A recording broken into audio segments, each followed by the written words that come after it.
আসসালামু আলাইকুম। এটা হচ্ছে হলো আপনার EXLG কোম্পানির একটা কম্পিউটার বক্স। বক্সটা খুব দুর্দান্ত সাউন্ডের একটা বক্স। যে ইউএসবি কার্ডের যে আপনার যে বক্সগুলো, ইউএসবি ব্লুটুথ এই কার্ডগুলো ম্যাক্সিমাম ক্ষেত্রে চলে এই বক্সের পুরো সিস্টেমটা আপনার এই ইউএসবি কার্ডের আইসির ভিতরে প্রোগ্রামিং করা থাকে। আপনার এর স্ট্যান্ড বাই রিলিজ মানে পাওয়ার অন অফ ও আপনার এই আইসির ভিতরে প্রোগ্রামিং করা থাকে। আপনার এখান থেকে এই ইনপুটে চাপ না দিলে আপনার টোটাল পাওয়ারটা অন হবে না, এরকম প্রোগ্রামিং করা থাকে। এখন এই সার্কিটটা যদি আপনার নষ্ট হয়ে যায় তাহলে এই বক্সটা আপনার আর কোনো সাউন্ড হবে না, কোনো কিচ্ছুই হবে না, এটা অনই হবে না। মানে আমার মতে এই বক্সটার মডেলটা কত সুন্দর। আপনার কাস্টমারের একটু খরচ বাড়ে, অনেক কাস্টমার করাতে চায় না, সেক্ষেত্রে টেকনিশিয়ানকে রাস্তা অবলম্বন করে। এখন ছোটো একটা চিপ ব্লুটুথ আছে, অনেক সময় ভিতরে লাগাই দিলে সাউন্ড আসে, ধরো সম্পূর্ণ মোবাইলের মাধ্যমে কন্ট্রোল করা যায়। এত সুন্দর একটা বক্স এভাবে যদি কেটে কেটে লাগানো হয়, এত সুন্দর মডেলটা তো আর থাকে না। আমি চিন্তা করলাম যে কাস্টমারকে বললাম যে আপনার একটু খরচ বেশি পড়ে, আমি একটু অন্যভাবে কাজটা করার চেষ্টা করব। যা ছিল সব কিছু তাই থাকবে, হয়তো কি 19-20 হবে। কাস্টমার বললো ঠিক আছে, যেটা ভালো হয় সেটা করেন, যেন ভালো হয়। আমি তো ইনশাল্লাহ ভালো হবে। আমি কাজটা সবসময় একটু ডিফারেন্টভাবে করার চেষ্টা করি। এখন ডিফারেন্টভাবে করলাম, আপনাদের দেখাই। এটা হচ্ছে এর কার্ড। এই যে আইসিটা আপনার এই আইসির ভিতরে সম্পূর্ণ প্রোগ্রামিং করা এই আইসি এই, আর হচ্ছে আপনার এটা হচ্ছে এর কিবোর্ড, এবং এই জায়গায় ডিসপ্লে দেওয়া ছিল, এই ডিসপ্লেটা দেওয়া ছিল কোম্পানির সিস্টেমে করা, খুব সুন্দর ছিল। এখন সুন্দরকে সুন্দরের মতনই রাখার জন্য যে আমার যে কাজ, আপনার এই যে ইউএসবি কার্ডটা কিনতে পাওয়া যায়, এই ইউএসবি কার্ডের মেইন যে কার্ডটা আছে, এই কার্ডটা খুলে আপনার এখানে আসলে সব বক্স আবার লাগানোর সিস্টেম থাকে না, তবে দেখে নিতে হবে যে আমার কোথায় লাগালে ভালো হবে, কোনভাবে লাগালে ভালো হবে, নিয়ে আসলে সময় ব্যয় করা লাগে। কাস্টমাররাও যদি পাগল হয়ে যান যে আমাকে এখনই করে দিতে হবে, তাহলে তো আবার হবে না।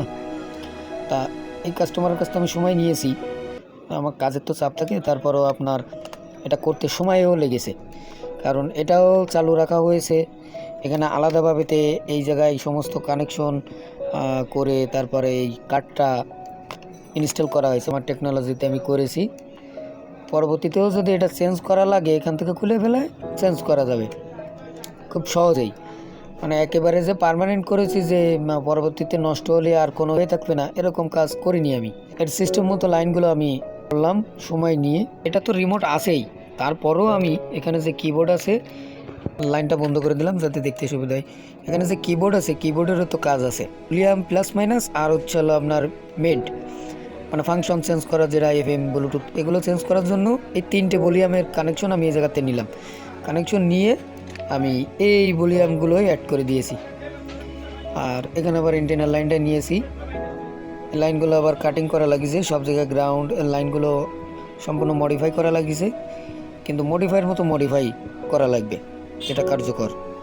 মডিফাই যে কাজগুলো, সেই কাজগুলোর যে তারগুলো রয়েছে, সে তারগুলো সুন্দরভাবে ব্লুগান দিয়ে আটকে দিলাম এবং টাই ক্লিপ দিয়ে মানে লক করে দিলাম, যাতে তারগুলো নাড়াচাড়া না করে, যেভাবেতে আছে এইভাবেতেই যেন থাকে।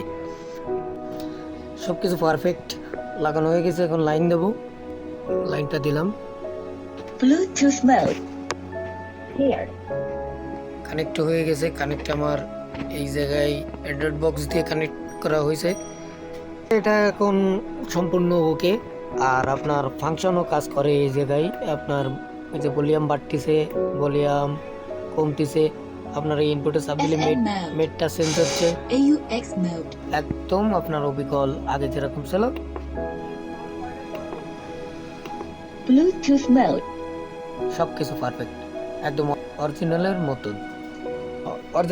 আরও একটা কাজ করা হয়েছে, সেটা হচ্ছে আপনি এই জায়গাতে AUX এর লাইন যদি সিলেক্ট করে দেন, তাহলে হচ্ছে আপনার পিছনের AUX এর লাইন পাবে, নাহলে পাবে না।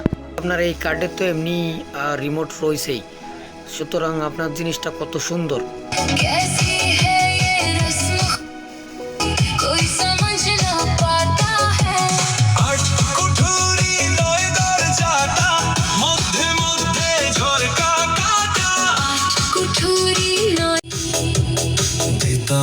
পাখির পায়